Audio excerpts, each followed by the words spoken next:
కొద్దిగా.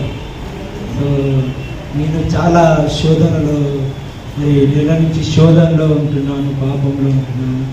అసలు నాకే అర్థం కావట్లేదు, ఎక్కడ వెళ్ళిపోతున్నాను, ఎలా జీవిస్తున్నానో తెలియట్లేదు.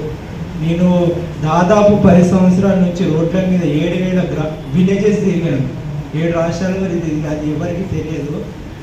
నేను ఎంతో ధైర్యంగా స్ట్రీట్ గాస్పల్ చేస్తాను, ఎవరున్నా కూడా చేస్తాను. కానీ నేనే చాలామంది కూడా చెప్పిన వ్యక్తిని కూడా నేను కూడా ఒక సంవత్సరం లాగా నా జీవితం అయిపోయి లాస్ట్ మండే ట్రైన్ పట్టాలి, చచ్చిపోదాం అంతా నాకేం అర్థం కాలేదు. 3 days రోడ్ల మీద తిరుగుతున్నా, పిచ్చిగా తిరుగుతున్నా, ట్రైన్ పట్టాల మీద పడుకున్న. అక్క ఫోన్ చేసింది.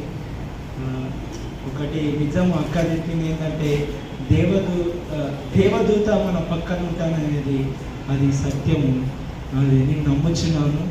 సో దేవుడు తన ఎందుకు భయభక్తుల వారు ఉంటారు, మరణంలో నుంచి కూడా దేవుడు రక్షిస్తాడని నమ్ముతున్నాను. ఎవరి ద్వారా మరి ఈ మినిస్ట్రీలో నేను స్టార్టింగ్ నుంచి నేను కల్వటెంపులో 4 years పరిచయం చేసిన, చాలామంది దగ్గర చేసిన, కానీ బయట చాలా చూశాను. కానీ ఇక్కడ మినిస్ట్రీలో ఏంటంటే, మనము కొన్ని మినిస్ట్రీలలో మనము కానుకలిస్తే డబ్బులు ఇస్తే పలుకరిస్తారు. కానీ ఇక్కడ ఏంటంటే మరి ఏమక్క చాలా మందికి పోని నేను స్టార్టింగ్ నుంచి అదేగా నేను నిలిచిన. నేను రావడానికి కారణం ఏంటంటే ప్రేమ. ఈ డబ్బులు ఇవి ఏవి కాదు, కానీ ఆప్యాయత, ప్రేమ అనేది ఇక్కడ కనిపిస్తూ ఉంది.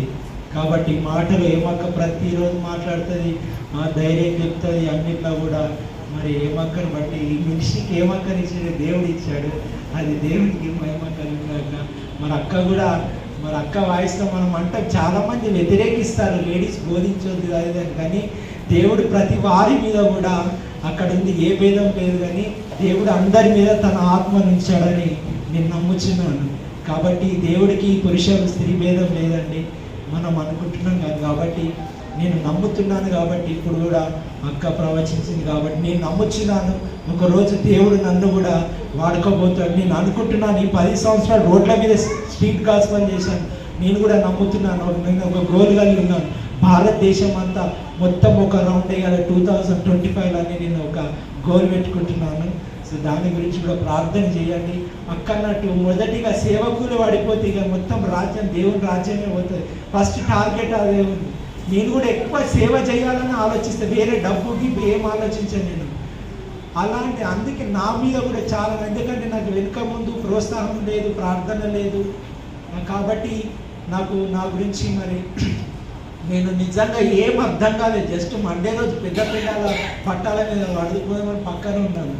2 ట్రైన్లు పోయినాయి, ఏం అర్థమైతే లేదు. 3వ ట్రైన్లో పడదామా, 4వ ట్రైన్లో పడదామా, 10 గంటలకు చచ్చిపోదామని 8 గంటల నుంచి కూర్చున్నాను.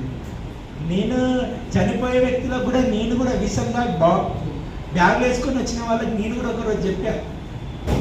కానీ నేను కూడా అదే అంటే మనం కూడా ఏంటంటే బలహీన, నేను కూడా శరీరంలో ఉన్నాను. కాబట్టి సో నా గురించి కూడా ప్రార్థన చేయండి.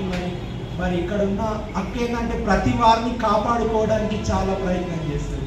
ప్రతి వారిని జాగ్రత్తగా వారు దేవుని కోసం నిలబడాలి, దేవుని కోసం పని చేయాలనేసి. మరి ఏంటంటే ఎవరు పట్టించుకుంటారు, ఎవరికి ఏం బాధ్యత అండి, ఈరోజు సొంత వారు పట్టించుకోరు.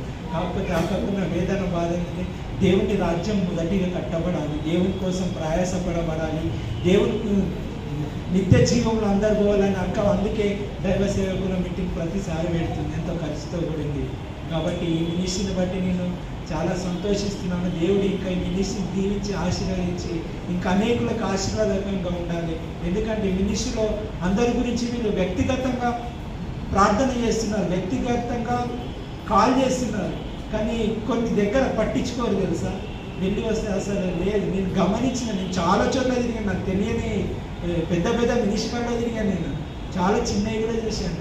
కానీ ఇక్కడ ఏంటంటే ప్రేమ అనేది, అందుకే దేవుడి ప్రేమ, ఆ ప్రేమ అనేది ఇక్కడ కనిపిస్తుంది. దాన్ని బట్టి ఇంకా నేను సంతోషిస్తున్నాను. మినిస్ట్రీని ఇంకా అంచెలంచెలుగా దీవించి నాలాంటి వాళ్ళకి సేవకులకు ఇంకా అనేకులు వర్ధిల్లాలని, మరి దేవునిలో ఇంకా ఎదిగి నిత్య రాజ్యంలో నేను కూడా ప్రార్థిస్తాను. నా గురించి కూడా మరి అక్క ప్రార్థించింది, వ్యక్తిగతంగా ప్రార్థించింది, నేను నమ్ముచున్నాను. నిమ్మక్క కూడా ప్రార్థించింది. సో అక్క అన్నట్టు ప్రవచించినట్టు దేవుడు ఏదైనా తీసుకొస్తాడు మన కాళ్ళ దగ్గరికి. నేను కూడా వెయిట్ చేస్తాను, ఎందుకంటే నేను కూడా దేవుడి కోసమే నిర్ణయించుకున్నాను. ఇక నుంచి దేవుడికి మనుషులు కాదు, లోకం కాదు, నిజంగా దేవుడే మనకు దిక్కు. కాబట్టి నేను దేవుడి కోసం ఇక నుంచి ఇంకా రోషంగా ఎంత అయితే ఇప్పుడు చేశానో అంతకన్నా డబుల్ చేయాలని నేను కోరుకుంటున్నాను.